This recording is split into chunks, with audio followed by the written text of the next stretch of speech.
The Brandon Peters Show may contain explicit language and detailed plot points. For more information on the show, stay tuned to the end of the episode.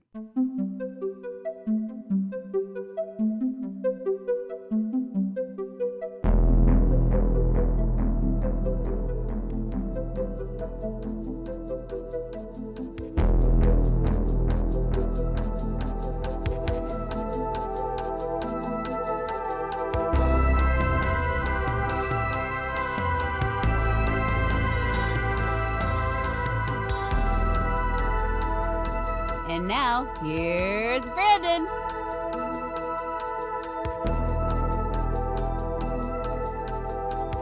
Welcome to the 4K BLUsday video companion for September 22nd, 2020. 4K BLUsday is a segment of the Brandon Peters Show, which is a podcast, and every Tuesday I go over the new releases and announcements for 4K Ultra HD, Blu-ray, and DVD for the week. You can go to Apple Podcasts, Spotify, Stitcher, or the website, BrandonPetersShow.com, anywhere you can find podcasts except SoundCloud, and you'll get a feel of what this is going to be. Since this is the first one, I'll explain a little bit. That podcast will talk about that stuff, and then you can come here afterwards to YouTube, and I'm going to go over some visual representation of some of the things I talked about on the show, as well as some different things that weren't mentioned. It's best to kind of listen to both. You get a benefit. And, you know, it's kind of fun. Now, I have said things about unboxing videos in the past, and I've kind of felt uneasy about them before. And to many people, this probably will look no different than other unboxing videos. But I just want to make it clear that I'm coming from a place of passion, a hobby, collecting, a professionalism. I used to work in DVD and Blu-ray testing officially. I've been professionally trained on how to do a linear pass, which is audio and visual, as well as navigating a menu set. And I also write for whysoblu.com, where you can find reviews for some of these titles. And I've been doing that for 7 years and over 1,300 reviews. And it's just, I've been collecting since I was a kid with VHS. Had to skip Laserdisc. Parents didn't want a Laserdisc player, so I couldn't win that battle. But with DVD, it started getting bigger, and with Blu-ray, just blew up. And I just love this stuff. I like archiving it. I have that weird desire to create my own video store-ish thing, but no, I don't allow rentals. I'm kind of selfish like that, but OCD, they get on my brain when they're missing. However, let's dig in for some of the titles I've been talking about. And we'll start this week with something that came to me from Synapse Films. Now, this came out a couple weeks ago, but the review copy they sent me didn't come till now. It's called Suckers, and it's got, look, Lori Loughlin, who made Suckers out of people going to college. But here she is in an older movie from 2001. I'd never heard of it. Synapse Films was touting it like it was something special. Here's the inside of it. It's double featured with a documentary called 6 Days in Roswell. So if you wanted to represent that and not Lori Loughlin, you have the option. 6 Days in Roswell is a data documentary or whatever, but it was shot on film. They restored it, so it looks pretty neat. Suckers, on the other hand, I watched it, and man, the more apt title is probably, I don't know. To put it easy, it's kind of a crappy Glengarry Glen Ross. It's a little bit racist too, but we won't get into that.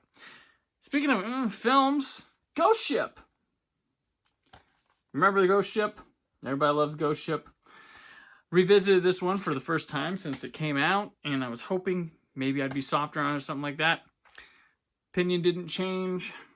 Doesn't that title look like it says, like, Sea Evil is the title, not the tagline? Seevil?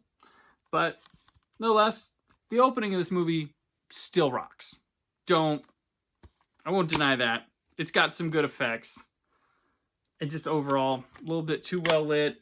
I'm kind of generic of the time. However, the bonus features for this Ghost Ship Collector's Edition are terrific. There's a new interview with Isaiah Washington, and the special effects guy got on there, and one of the producers. So they talk pretty good. They're all brief. They were done via Zooms or FaceTime calls, because right now that's what you have to do. And hey, that gets it done. Some people might never want to do a commentary or never want to do an interview for one of these. But now that they're know how to use Zoom and stuff, we might be getting stuff out of people who never talked. So that's good. And kudos to Reverend Entertainment for getting it done. Their features are awesome, and it stays true with this disc, despite my opinion of the film. Next, we have from the Criterion Collection, I got Naked City. I wrote a review for this on whysoblu.com. Thanks to Aaron Neuwirth. He sent this over to me to review. If you're not familiar with Naked City, it's a Jules Dassin film. He also did an awesome movie called Rafifi, which Criterion has. Buy it. Don't even dabble. Just buy it. It's got the typical Criterion book here. This movie was like really pivotal because this influenced your cop show. You know cop shows and detective shows the way you do now because of the Naked City. It was considered to get thrown in with the film noir, but it's very anti-noir. It's not very sexy, not romantic. It's hard facts, crime scenes. I mean, there's even some gruesome moments. I mean, this is like punk rock for the time, and I think it still holds up as such. It works. I just watched it. It's awesome. And the restoration they did, there was like 13 prints used to make this, and none of them from the original negative, nothing from anything really good, but they made it look, you wouldn't know. You'd look at it and you're just like, wow, looks great. Naked City, definitely pick it up. And next we have DC's Legends of Tomorrow, the complete 5th season, which I also reviewed on whysoblu.com, comes out today.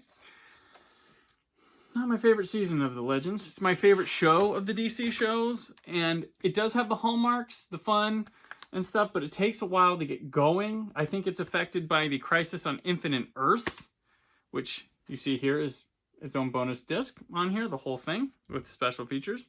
It appears Katie Lotz was like too busy with that to come over to do Legends, so she's sidelined or just absent a lot of the time, and they can't really figure out plugging the hole that she's left, and it just doesn't work. And some of the character decisions, especially with Zari, just not my cup of tea. But I trust Legends. I mean, they had the worst first season of any of the DC shows and became the best. So I have no doubt they can bounce back from this. And there's no crossover for them next year. So I can't wait. But now, speaking of returns, Rick and Morty came back. And here's the 4th season. Took a couple years off because of negotiations. And it came back. And it was Rick and Morty. It was good. It was funny. We all loved it. It was instantly iconic in many areas. And when you see this one on the shelf and you're thinking about buying, just think, you son of a bitch, I'm in. Pick it up. Now, on Monday's episode of the show, when we talked Shanghai Nights and the What Else segment, I mentioned a book I just finished. It was called Taking Shape, which chronicles the Halloween series, all the production snafus and stuff, getting the films off the ground. And it's this nice thick book, which I mentioned, a lot of stuff I already knew. But there was stuff I knew but didn't know enough about. And there was some things I didn't know. But overall, Dustin McNeil, Travis Mullins, they made the book like exciting. I mean, it was page turner, getting there. And Resurrection, even a fun chapter there too. So I definitely think you should pick this up. Travis Mullins is a good dude. I've done some research on something for him before. I don't think I can tell, but cool guy, good book. There's going to be a sequel book as well regarding sequels that didn't get made. This next one we got, Vincent Price Collection Volume 1. This is not the new one that is coming out today. This is the original one, but I thought we'd take a look at it. Probably looks similar. What they did with the new one is The Mask of Red Death got a new disc. It's got 2 different cuts on it. That and an intro. That's compensating because they had to take these introductions that were on the previous disc with Vincent Price from a PBS station where he introduced the movies in a spooky old little living room. They were great. They really made the set for me. Unfortunately, those things are gone, and, you know, it's not Shop Factory's fault. You can only have rights to things for certain long, and they were there for the taking. And this was up for a couple of years before it went out of print, and I was happy to have a copy of it. My personal favorite out of this set, Abominable Dr. Phibes. It's pretty awesome. It's kind of like Saw in the 1970s, before Saw, like very Jigsaw, John Kramer-like character. It's a fun movie, cool deaths. Witchfinder General, really awesome too. Or Conqueror Worm, as it's also known. The book, this release does come with a book too.